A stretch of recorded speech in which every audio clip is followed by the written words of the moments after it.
Welcome, everybody, to another edition of The Calling. It's our first responder and veteran podcast that we like to put a lot of information out there about services that are available, things that are going on, and certainly even talking about some stories that are a little bit harder dealing with PTSD, certainly mental health and addiction issues. But it's really to honor the people who do great work with our first responders, our veterans, and of course to honor them for the work that they do for us. Having said that, I want to remind you, please like this show, subscribe to the channel, and share it with your friends if you like the show. If you don't like the show, then like it twice and share it twice, and then you'll learn to like it. That's we'll just do it that way. I've got Sean MacPhee here with us. And Sean, right now you are currently working with the United Way Veteran Services, the Mission United with United Way. Let's start off. We were just talking. You grew up in the north, up in Connecticut, or sorry, Vermont. And, great growing up there. You enjoyed it up there? Oh, yeah. I mean, especially up in that area. I mean, the tough part about it is 80% of the state is either farmland or, a state park. Right. So, trying to find stuff to entertain yourself when you're a kid can be, quite difficult, but it was great. It was clean, very little crime. The schools are phenomenal, and the things that I learned over the years, and, it was always great. I never really had any issues growing up. I mean, growing up in farm country, we all collaborated, got together, and never really had any issues. Spent my summers, haying on the farm or, doing those typical things, collecting eggs. So it was a great time. Well, you went into the U.S. Navy for 24 years and spent 20. And thank you for your service again. Thank you for it. Was that something that was just kind of in your family, or was that your upbringing that said, I want to be in the service, or how did that come about for you? I do come from a long line of military individuals, and primarily almost all of them, except for my brother, decided to want to join the Army, but all of us were Navy. Yes. My father, my aunt, my grandfather, all of them at one point or another served in the Navy over the years. I didn't join the military straight out of high school. I was kind of like, I don't want to do that. I don't want somebody telling me to, where to be and what. And just, as I said, growing up in farmland, it's, driving 45 minutes an hour one way for a minimum wage job just wasn't cutting it. So I had enough and decided. So I drove down to Recruiter and say, here I am, let's go. And I often wonder why people would pick a certain branch, because my grandfather was Army, my brother was Navy, my son was a Marine. So what is it that draws you to a certain branch of the service? It's just a silly question. No. I've actually gotten that question over the years. Okay. Now, some people, it depends on, family. Yeah. It's what they know. Some depends on what they're looking to get out of the service, because each branch has its own specialty areas or things that they bring to the table, so it depends. I've met individuals in the Navy who couldn't swim, but they grew up in the inner city, and it was the only recruiter that was near them that was willing to talk to them. Wow. Yeah. And it, the common little joke is like, I told them, like, what would you do if the boat sank? I mean, and they would go like, well, I grab a life vest. And it's like, okay, so what would you do if you're not near a life vest? He goes, just hope I don't go overboard with you. But, I've always been a water kid. I grew up lakes, rivers. Yeah. I've always enjoyed the water. And because I come from a long line, it's what I knew. That was a big thing up north in the Northeast. Me in Syracuse and Vermont and stuff. You find these lakes, and they have their little beaches at these lakes. And summer was such a hot commodity, or a short commodity too, because you had like 2.5 months, 3 months of really comfortable swimming weather. Yeah. So you want to take advantage, right? Oh, yeah. Because I used to tell my kids when I was little, there was a river that was just down the street from my house. We'd be out there swimming and see a little crust of ice along, because that's what we were used to. You know, people thinking like we're losing our minds. Yeah, it's like, but it's what you know. We are a little crazy up there. Yeah. We live in the snow. I mean, what do you want? But now we're down here. So 24 years in the Navy. Do you recommend service for people? Do you think it's a good thing for people to consider? Yeah, I mean, over the years, I've done career days for my kids' schools and stuff like that. And yes, I do recommend the military, but it is not for everybody, because you have to have a certain mindset going in that it's not like a normal job where, you know, after 2 or 3 months, you're like, I don't like this. Like, you can't quit. You sign a contract. You have to be there for the length of time. The only way you're getting out is your contract are up or they throw you out. Yeah. But I've had conversations with, I remember one particular career day in Tennessee where we were talking about, and the kid was so anti-military, and we started talking about it. So let's talk about it. What do you want to be when you grow up? I said, talk to us about me. I said, I have a 4-year degree that I got in 3 years. I said, you're going to go to school for 4 years. And when you get out, you're paying this amount of money, this debt. I said, do you know how much my degree cost me? $0. I said, it didn't cost me a dime. I said, they paid me to go to school. And then I bought and sold my books online. So at the end of the day, it cost me $0. I got a bachelor's degree and it didn't cost me a dime. Wow. Because they take your military career and the things that you do and they convert those into college credits because, you know, and then so I basically got a 4-year degree in just under 3 years. That's fantastic. I know a lot of people sometimes look at the military as, you know, this kid's a problem kid. Let's put him in and straighten him out.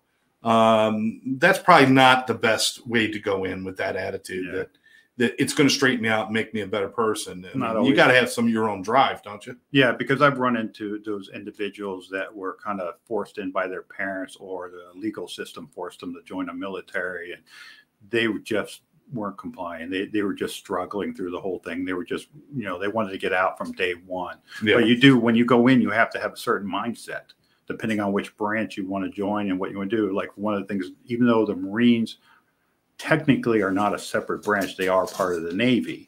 But to be a Marine, you either got to like it or you're going to hate it. There's no in between because Marines are Marines. Marines are Marines for life. And I always told them, like anybody who's looking to get in, if you want to be a Marine, they're a small, tight group. They're the smallest of the forces, but they are a tight group. And if you're going in, you have to have that mindset. You have to, if you want to be a Marine, because Marines are Marines, regardless of what discharge they got when they get out, a Marine is a Marine for life. There are no ex-Marines. Right. So, yeah. My son explains a lot of that to me, and they don't consider themselves a piece of anything else. Yeah, just in their heads, knowing they're a part of the Navy, but in their heads they're not. Yeah, but anyway, so you get out of the service, and now we were talking beforehand.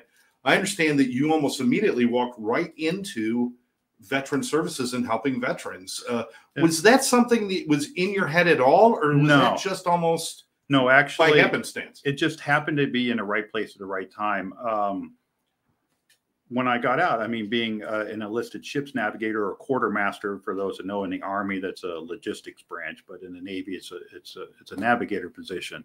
That's what I wanted to do. I wanted to get my Merchant Marine license. I wanted to continue doing that during that process of looking for work, doing interviews, doing job fairs while I was working, because it's a long process. It's not something you can do overnight. Right. You have to take tests. There's background checks. And one of the jobs, the collateral duties I had when I was in the Navy was I was for about 1.5 years, I was a command career counselor. So I learned about all these services that were provided. So I went over to a veteran center and vet center in Pompano Beach, said, hey, this is where I'm looking for work. I'm going to need some training. And he's like, hey, listen, my wife works at Career Source over in Coconut Creek. Why don't you go over and talk to her? I went down there. We got to chit chat, and she introduced me what they call a DBOP. It's a Disabled Veteran Outreach Program Specialist. It's a job that was created by the federal government, making sure that every American Job Center had a vet rep in it to help veterans whatever they needed. So we got to talking, and he told me what his job title was. And I said, it's kind of funny. I said, about a couple of weeks ago, I applied for that job on the state job board because it's a state position. He goes, that's funny. He goes, the program manager is here. She came over to talk to me, and she was a Navy officer. So we bonded right off the bat.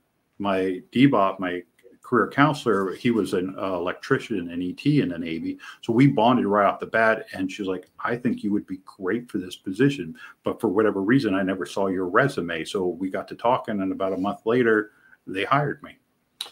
All right. So I worked for them for about 5 years, and it turned out to be more rewarding than I could ever imagine, helping my brothers and sisters overcome obstacles, whether it be housing, they need food, they're having issues with filing their claims.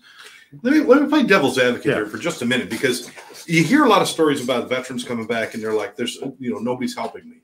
There's no services for me. I'm not getting what I need, or I'm not finding a way. Is it lack of knowledge of what's available? Or is there a lack of services?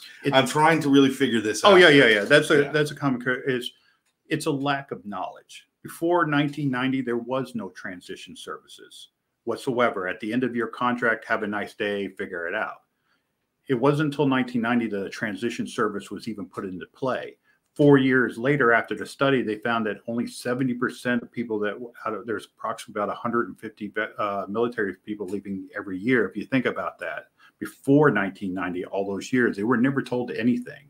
Between 1990 and 94, when they did that survey at the end of the 4-year period, they found only roughly about 70% of vets were even participating in a transition program, and only 30% of that 70 even completed the process. And it wasn't until Obama signed the VOW Act in November of 2011 that made it mandatory that they had to go through a rigorous checklist of everything they do over a 12-month period. Then they would sit down with an independent contractor and go, okay, did they tell you about this? Did they tell you about this? Did they tell you about this? And at the end, you put your signature on it and say, so this is part of now your exit process. It's no longer you just walk off. You have to go through this. It's a requirement. It's almost like a debriefing at the end of a minute. You have to have all this, and they want to make sure you know where you're going, what you're doing. And they're clearly told that at the beginning, if you don't complete this process, you'll delay in your benefits until you complete the process either with the military or you complete it with the VA. So they're highly encouraged that over this 12-month period, you should click, because at the end, you don't get any benefits until you complete this process, because Uncle Sam wants to see that you understand. But you have to think prior to 2011, all the way back, these individuals were never given any information. They would just say, hey, listen, if you want to go, you can go. Some of them, because of operational commitment, couldn't attend any transition classes. That's millions of veterans that are leaving services that nobody tells them anything. I've met them years later, helping them now after being out for 20 years, helping them with benefits they should have got 20 years ago. The only thing that's in their mind is they got the VA and that's it. I mean, I think that's been that was a standard for so long. Yeah. This exit process is brilliant to show people what's available. Is there also a psychological, I mean, this goes a little off topic, but they do a psychological assessment as well during that process, or is that something that they're not doing?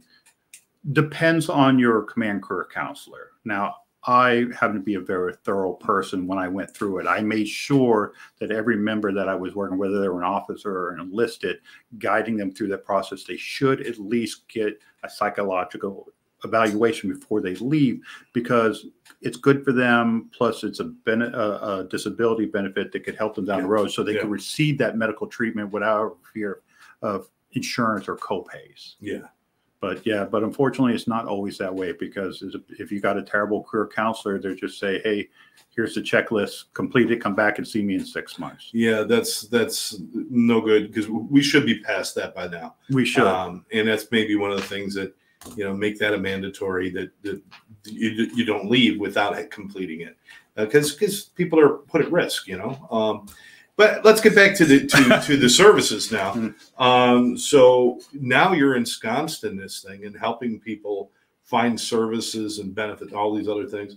What kind of things, give us just a normal GI Joe comes in and he's been in the service for 20 years and he comes out and he's like, I have no idea what I'm going to do. I mean, sometimes people don't plan, they don't think, and they're just like, I have no idea. I've been driving a tank, so that doesn't translate to a city bus. I don't know what I'm going to do. They walk in. What kind of things can you do to help people? Oh, definitely. That's one of the things that I love about Mission United is that their services now, where Career Source primarily focuses on job, Mission United focuses on the other half. The primary is housing. Services, we provide legal services if they need help, because we do have those individuals that they had a little snafu in their career. Maybe we can help them upgrade their discharge, because Fort Lauderdale has a veterans court where we can help them with legal aid to represent them to get whatever service, whether they need to get something, the charges lowered or dropped, or bring their disability up. Some of the other stuff we help them, we work very closely with Nova. Has a dental type program that we can help the vets with them that are having issues. But one of the things you're talking about also too is we actually have, now we're not an employment agency, but I do have quite a few coworkers that actually we used to work at Career Source together that Their job is to help them find employment. Do they need help connected with, let's help them with a resume. Do they need clothing? We have a connection with Urban League has a clothing closet. We can send them over, get interview outfits. Those are a lot of stuff that we can do for them. We can help them because we work very closely with our community partners. Like CareerSource has a phenomenal program where they can go in and take a test on what they like, they don't like, and help them try to figure out exactly what they're looking for. So that's how we partner with them. And this is Mission United, which is a part of, we didn't quite explain it yet, United Way. United Way is one of the largest charitable organizations on the planet. I mean, just incredible. With incredible management, incredible operational standards that they follow. I worked with them in New Jersey, and they were doing housing and helping people with certain things. And, they're all over the world. And they were, and down the street was, they worked with us. I was with a housing authority. They worked with the Red Cross. They worked with everybody, and just a brilliant organization. Now they got Mission United, which is devoted to veterans. Our people, like I said, I mean, we're kind of at that point where people don't know what's really available. So is it constantly the idea of you're still searching for different ideas and things, ways to help people? Or do you have like a set standard, or are you constantly looking to partner with others and do things like that? Well, that's one of the reasons why Mission United brought me on for this particular role as a community outreach or community engagement, depends on which term you use it for, is basically because I'm bringing new ideas into from where my path is. We're trying to reach those areas of things that do differently. Those are the things that we're constantly collaborating, is because of all the people that I've been in touch for, even in my military career, that are here in Florida. We're always constantly collaborating on new ways of reaching out. One of the things that was phenomenal for us was that several of us got together, Steve Warner of the Vet Networking Group in Fort Lauderdale, Mission United, my boss, James, and, a couple of us who got together. It's like, listen, a couple of years ago, we saw the news that where the National Guard was releasing hundreds of thousands of people because funding, they wouldn't get the COVID, shot. How do we reach these people? Wow. So I, through a lot of, researching, talking, and because my background as a command career counselor, having taught people about transitioning process, I reached out to Southcom and managed to get a hold of their TAPS coordinator. So we attend those TAP classes in Southcom continually as a group. We bring in community partners who are vet friendly. We bring in all those resources. So we're trying to capture them before they exit military service. And then we're trying to share that with other TAP classes throughout the country, trying to get them to mimic what we're doing here. Is let's not wait until after they get, let's talk to them when they still have 6 months, 12 months left to go, to tell them, like, listen, you may not need, keep this in your toolbox. It's somewhere along the line. If something goes wrong, you know who to call. You know who to, or you run into that battle buddy or brother and where to send them when they need them. Or if you run a guy on the street, you have that in your toolbox to help us bring that to other parts of the country. What kind of relationship does Mission United have with the military itself? Is there a good relationship? Is it symbiotic? Do you help each other? Are you getting funding from any military agencies or government agencies? Well, we do get funding from federal grants as well as state grants. Those are a lot of, like the SSVF, the housing program, the HVRP, homeless. Those are a lot of the grants that fund our veteran side of the house. But as we don't receive anything, it's a symbiont with when it comes to the VA, because I have a very close connection with their different departments within the VA, depending on what somebody needs, as well as some of my coworkers. Like I said, because we migrated from other groups, especially CareerSource, over where we had those connections already. So that makes it much easier for us. And then, like I said, we're trying to get the other Mission Uniteds to come on board in their areas, as well as we're trying to push it out through. Mission United's only been in play for about 12, 13 years, but we're getting there. We're growing outside of Florida to different parts where other United Ways are asking us to show them our model. This is where it started. This is Broward County is where it started. Broward County had the very first Mission United. A lot of community partners and a lot of volunteers came together with United Way and said, listen, we have this problem. We have 40,000 vets that are homeless. How do we fix that? So they all came together and created Mission United as here, and Now here it is, 13 years. We're growing. Obviously, with I think mental wellness is probably the number one thing we should all be concerned about. But I think the problem right after that, which is a huge one, is the homelessness. What kind of numbers do we even? Would people be shocked at how many veterans end up homeless? Yes, they would definitely be.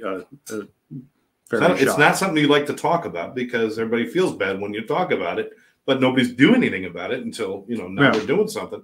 What are we looking at here? How bad is it? We're getting better, but it's still a long road to go. I mean, especially the legislation is, in October 1st, where homeless encampments within city limits in certain regions is against the law. So we're trying to move as quickly as possible to get them off the streets. But yeah, we're talking about, at any given time, you got anywhere from 10 to, 20,000 homeless vets in Florida. Here, I think we got roughly about 4,000 to 5,000 on any given day that are throughout Broward County that are homeless. It's, growing up in the Northeast, my experiences with homeless were very limited because people don't survive being homeless up in the North because of the winters and the different things. Mm-hmm. You still have it. There's a lot of it. But when you get down here to the warmer climates, a lot of them migrate down here just because you could survive. Mm-hmm. The numbers are staggering. Oh, yeah. Why is it? I mean, veterans come out and they've got, even with a great career and doing all these things, why is it so many veterans end up in this position? Is there any kind of commonality that you're finding here about why it happens? Oh, yeah. Because even when I was in my last duty station in San Diego, there's Joe's Village is one of the largest, homeless shelters, and talking to their people about the reasons why people are homeless. And the shock of it is economics. They lose their job. They don't have a place to stay. There's not enough places. I mean, I think in my neighborhood, there's only 2 houses that are available in my entire neighborhood. I mean, it's very difficult. And then, they're raising the rents. They can't afford what they're getting. And a lot of that also adds to is depending on the time frame that they left military service, they're not aware. Or they were told, they think because they don't have a disability themselves, they don't have a missing thumb, or they never got a disability, they don't think they qualify. And that's the hard part, is trying to get out there. And I will tell you, there is a small, probably maybe 2 or 3% that don't mind being homeless. Yeah, we could do that with any group. We could do it with a group. Yeah, absolutely. Because there's people that just like, you know what? This is freedom for me, and they're happy. But it's, again, such a small percentage. The other people are just, they're hurting. They're lost. And we live in a beautiful, I mean, I love the United States and I love our country, and I know you do too. Mm-hmm. But there's some messed up stuff where you can go serve as a senator for 4 years, lose the job, but then get your full salary for the rest of your life. You go into the military and you're not getting those kind of numbers. I mean, and it's, you could spend 8 years in the military and then you do get some things, but it's not enough. And these people should be the highest honored people that we have in our society. But unfortunately, it's not. So this is a big problem. Mm-hmm. Number one thing that you deal with, I assume. Yeah, the number one that we're focusing on is homelessness, is for especially or those at high risk. Are you working with HUD and different things? Do you get vouchers? We work things? Well. We don't. We can pay for like first month's, last month's rent, or we can do a security deposit. We can help them. The grant allows, I think, up to about 13 months that we can help them pay, part of their rent to help them, offset that. Recently, we purchased, I believe, about 14 units in Pompano Beach, because the city of Pompano Beach has been phenomenal in that field for homeless. Really? They have a lot of underutilized buildings and locations, so they've been selling those locations at a discounted price to nonprofits. Like Career Source bought a place up there. We purchased transitional affordable housing for vets. Right now, we're working with the city of Hollywood. We received a grant from the state for over $1 million. We're looking to find a location in Hollywood, working with different cities. So that's one of the things that we're trying to is where can we find a place that's affordable, that's willing to allow us to put these vets, because a lot of them, they're not drug addicts, or they're not, or alcohol issues. They just happen to have, they got a divorce. They don't have any money. They weren't, whatever issues. we don't really want to call it a handout. We're just kind of giving them a little lift to get them back on track. So charity is not a handout. People get that. Like, lending a hand to somebody is part of our human responsibility. Yeah. I think we give it a bad connotation. It's like, oh, I needed help. Oh my God, how horrible. But people need help. Are you out like seeking? How does this work if somebody's watching this podcast and they're like, well, I know somebody, or maybe they're them themselves or on the edge of losing their house or having a problem or something's going on. Do people reach out to you, or do you have specific people that you go and seek out? How does it work with you guys? Oh, there's different avenues. You can reach out directly to us or Broward 211. They're another gateway for us that if a veteran reaches out and just dials 211, and they'll talk to a counselor and tell them, hey, I'm a vet. And what to do. Wait, this is like a 911 situation. Yeah, it's a 911. You call 211, and that's for veterans. It's 211 is for anybody within Broward. It's a helpline. You call them and tell them exactly what housing, medical, whatever you need. Wow. They'll connect you with that community partner. How brilliant. Yeah, so we collaborate very closely with Broward 211, that if a veteran comes along and they'll talk to them about what services, and then what they'll do is they'll refer over us, and then we'll take over. They'll send over whatever information that the veteran allows them to, contact, email, tell us exactly how we can reach them, and then we have, depending on which field, we'll have that individual reach out to them. Wow. I assume that like I said, you walked into this thing, you had a different plan, Yeah. I'm going to be a pirate or whatever you wanted to be. You wanted to stay out, you wanted to be on boats and do your thing. You ended up doing this. Are you glad you chose this path? Are you glad this path found you? Yes, it's a beautiful call. Even if we could be here for hours telling you all the stories of just those one individuals that just, even to this day, still tears me up, of helping a brother or sister out of a situation. There's nothing like it. It's just, if I just help one person overcome an obstacle that they didn't think about, that's all that matters to me. It's a passion and drive that I didn't believe I had until I was doing it, and I can't believe I'd be doing anything else. Now, I know United Way as a large entity does ask for support and help, and and they have drives and they have events and they have different things. Mission United, are they doing their own fundraising as well, or getting donations? If I wanted to donate, can I donate specifically to Mission United, or do I donate to United Way? Both. We have a fundraising department. Actually, I'm working with a couple cities, and I met with a small business yesterday that was asking that particular reason, how can I do a fundraise? So I'm going to connect them with our director in that particular field and see how we can collaborate they want to do a fundraising for us, because we do get a lot of money from grants, but we do get funding from fundraisings, people donating or volunteering their time. So there's also people that it feels good to be able to do that. If you make it through, and if maybe you're a veteran and you just want to honor and help other veterans, just even if you do a $20 donation or something, that's good for them too, to know that, hey, I'm not just going to, I could go to McDonald's, or I can, help this guy find a house or do something.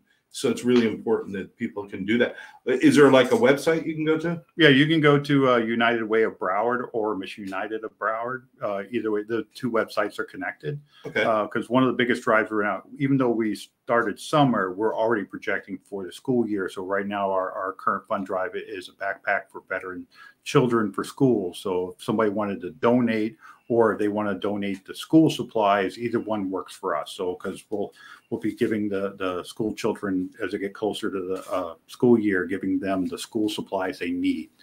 So you're getting into a lot of different areas. And I guess it's hard just to say we only do this. You have to kind of be a jack of all trades. And like you said, with the partnership, so if somebody comes to you with maybe a serious issue with PTSD, you know where to send them and what to do with them and things like that. Oh, yeah, right? We even have a department dedicated to women veterans. They're always a veteran, because we're starting to see a lot more women veterans that, over the years, that didn't get the attention they needed. So now we have part of that drive focusing primarily on them. I got to ask, do they suffer from different issues? Is there something, maybe we hadn't considered? Because you're right, the number of women enlisted was lower. Yeah. Tradition. Now more and more women in the service. Now they're allowed. Do they face other problems that we don't think about as guys? Well, one of the even when I was in, as women were being accepted into more combat roles, is the sexual assault issues, or those are some of the issues that fortunately come with the stigma that we have to. I wouldn't say call it stigma. We're trying to help them overcome. Not all of them have gone through that, but at some point or another, a lot of them have had either sexual assault, sexual abuse, or whatever. Those are some of those areas. Unfortunately, it's lesser in men, and if there is, men are less to report it than women are. So, wow. Well, I hadn't even considered that, which I'm glad you brought that up. So, building that is a great program. You're helping the families of the veterans. Mm-hmm. You're helping everybody. What would you like to see happen with all these changes? Because we go back 25 years ago, none of this stuff was happening. No. Okay. You've seen a lot change through the time you were in the service and the time you spend out of the service doing this work. What is it we're still missing? What do we still need to do? What is something that is really important that we need to think about for the future as far as helping our veterans? More of it is, as we were talking in the beginning, is knowledge. There's a lot of services that are available to veterans and their families. It's just the information is just not getting out there. I haven't even touched the surface of the things that the VA offers veterans that are, not to go off on tangent, but they have an ECHO program where you're taking care of a vet, regardless of age. You're their home care person. You're taking care of them, and the ECHO program will allow to come in and give you a break. They'll send somebody over to take care of your veteran so that you can take a breather, a mental day, a shopping day, or whatever. Those services are available, but very few people are even aware that exist. Wow. Didn't even know about it. Didn't even know. See, that's amazing. That's what we need to do, is to spread the knowledge. And I guess things like this, getting more and more out there in the public. But we've made some good changes. We're heading in the right direction, right? Definitely. I've over the years definitely seen a lot better changes. The VA went through a rough period, but they're bouncing back. They're getting better at being available, taking care of vets in a more timely fashion. And they're not quite there yet, but we're getting there. There's a slow process, but I see a light at the end of the tunnel eventually down the road where vets will get that information before they get out and taking the things they need taken care of, so they could be, part of the community and, family members and stuff. Here's a thought. We have a veteran that comes out and they spent time out there in the real world and they didn't need any help. They were fine. I'm cool. I'm good. I'm groovy. And they got jobs. And then things start to catch up with them. Maybe 10, 15, even 20 years after they've finished with their service. Is it ever too late to reach out and to get help? No. Matter of fact, I met with the Florida Department of Veterans Affairs prior to this, and they were telling me a story about where they had met a 98-year-old veteran, and he didn't know all those years. I believe they said he was a World War II vet. And at 98, he came in for assistance, and they were able to provide it to him and got him the mental help, and he was suffering from PTSD. And yeah, so it's never too late, whether you're out a year, a 6 month, a day, or you've been out for 30, 40 years. Hey, if you come in and let's take a look. Now, the VA is typical. Proof is always a difficult thing when it comes to the VA. When somebody says this is a service connected, it takes a little bit, but we have those veteran service officers who work throughout the entire country. That's their job. Let's look at your medical. Let's see what we can find out. What can we help you with the process so you don't have to do it alone? And that's the same thing for us. If you came to us, hey, let's take a shot at it and see what we can do and see how much. 10% is better than nothing. Yeah.